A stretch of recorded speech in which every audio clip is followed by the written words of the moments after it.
أعوذ بالله من الشيطان الرجيم. بسم الله الرحمن الرحيم. إذا وقعت الواقعة ليس لوقعتها كاذبة خافضة رافعة إذا رجت الأرض رجا وبست الجبال بسا فكانت هباء منبثا وكنتم أزواجا ثلاثة فأصحاب الميمنة ما أصحاب الميمنة وأصحاب المشأمة ما أصحاب المشأمة والسابقون السابقون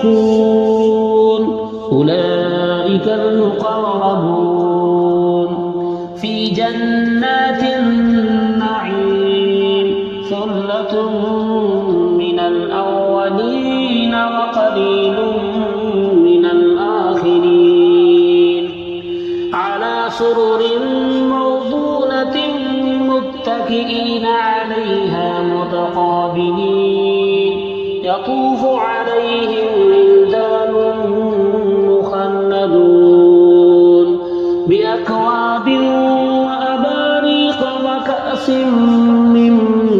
معين لا يصدعون عنها ولا ينزفون وفاكهة مما يتخيرون ولحم طير مما يشتهون وحور عين كأمثال اللؤلؤ المكنون جزاء بما كانوا يعملون لا يسمعون فيها لغوا ولا تأثيما إلا قيلا سلاما سلاما وأصحاب اليمين ما أصحاب اليمين في سدر مخضود وطلح ممدود وظل ممدود وماء مسكوب وفاكهة كثيرة لا مقطوعة ولا ممنوعة وفرش مرفوعة إنا أنشأناهن إنشاء فجعلناهن أبكارا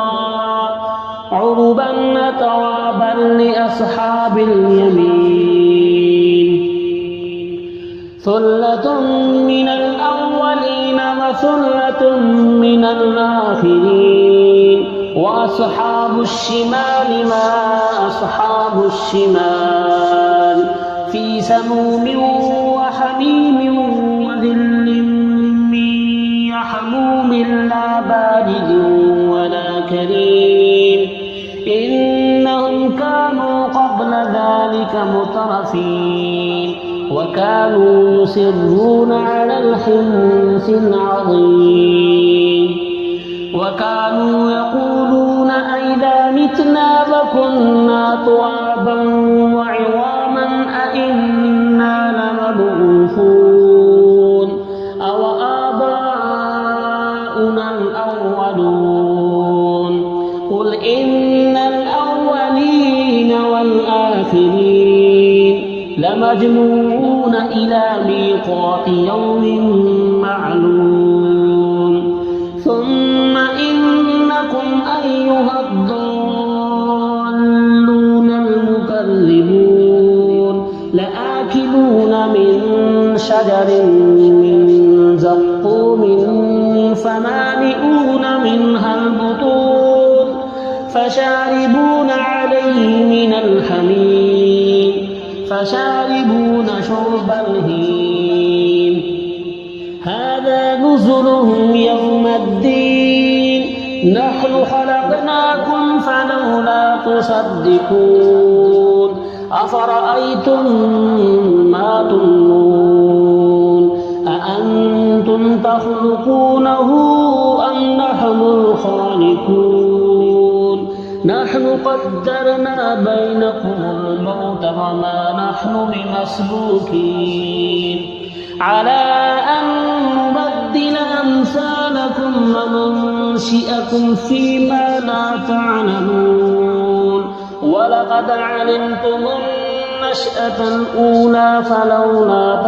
تذكرون أفرأيتم ما تحرثون أأنتم تزرعونه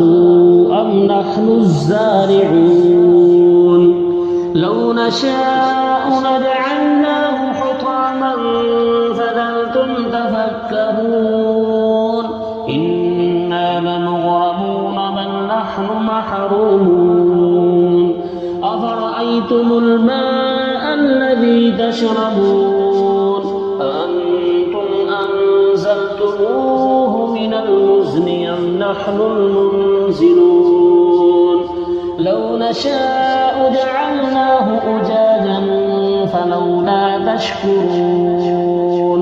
أفرأيتم النار التي تورون أأنتم أنشأتم شجرتها أم نحن المنشئون نحن جعلناها تذكرة ومتاعا للمقوين فسبح باسم ربك العظيم فلا أقسم بمواقع النجوم وإنه لقسم لو تعلمون عظيم إنه لقرآن كريم في كتاب مكنون لا يمسه إلا المطهرون تنزيل من رب العالمين أفبهذا الحديث أنتم مدهنون وتجعلون رزقكم أنكم تكذبون فلولا إذا بلغت الحلقوم وأنتم حينئذ تنظرون ونحن أقرب إليه منكم ولكن لا تبصرون فلولا إن كنتم غير مدينين ترجعونها إن كنتم صادقين فأما إن كان من المقربين فروح وريحان وجنة نعيم وأما إن كان من أصحاب اليمين فسلام لك من أصحاب اليمين وأما إن كان من المكذبين الضالين فنزل من حميم وتصلية جحيم إن هذا لهو حق اليقين فسبح باسم ربك العظيم